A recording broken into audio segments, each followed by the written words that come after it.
déclic, ça a été il y a 5 ans. C'est un déclic qui date d'avant. La société était déjà dans une recherche de bien-être il y a très longtemps. Mais surtout, il y a 5 ans, après avoir transformé, structuré, je me suis dit, tu vas tout casser parce que c'est pas la boîte dans laquelle tu es. C'est pas la boîte que t'aimes, c'est pas toi. J'ai effectivement un directeur général qui est parti à l'époque. Et quand il est parti, je me suis dit, je vais revenir vers les équipes et je vais leur expliquer qu'on va tout changer et qu'on ne va plus mettre en priorité les résultats de l'entreprise, mais en priorité notre bien-être. Alors je leur ai quand même dit à la fin, et c'est parce que notre bien-être sera notre priorité que les résultats seront excellents.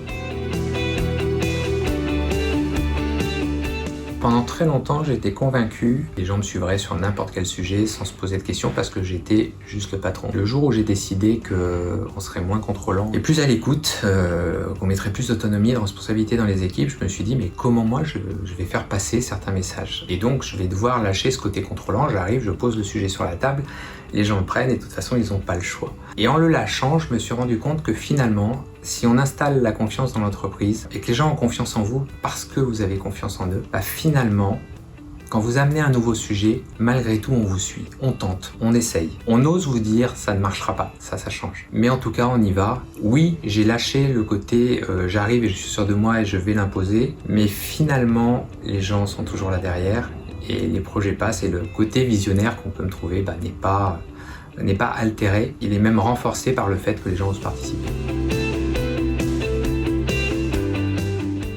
Dans ce chemin qui était d'amener la qualité de vie au travail, il y a eu plusieurs étapes. Une étape qui a été de s'assurer que les gens aient les moyens de vivre. On a augmenté les salaires et effectivement il y avait des effets positifs. Et j'ai vu progressivement les gens aller de mieux en mieux dans la boîte. Toujours ramener des soucis de temps en temps, comme on dit, des petits cailloux dans la chaussure. Mais depuis que j'ai mis en place les 4 jours, là, j'avoue que j'ai atteint quelque part le Graal. Quand je dis ça, on se dit waouh.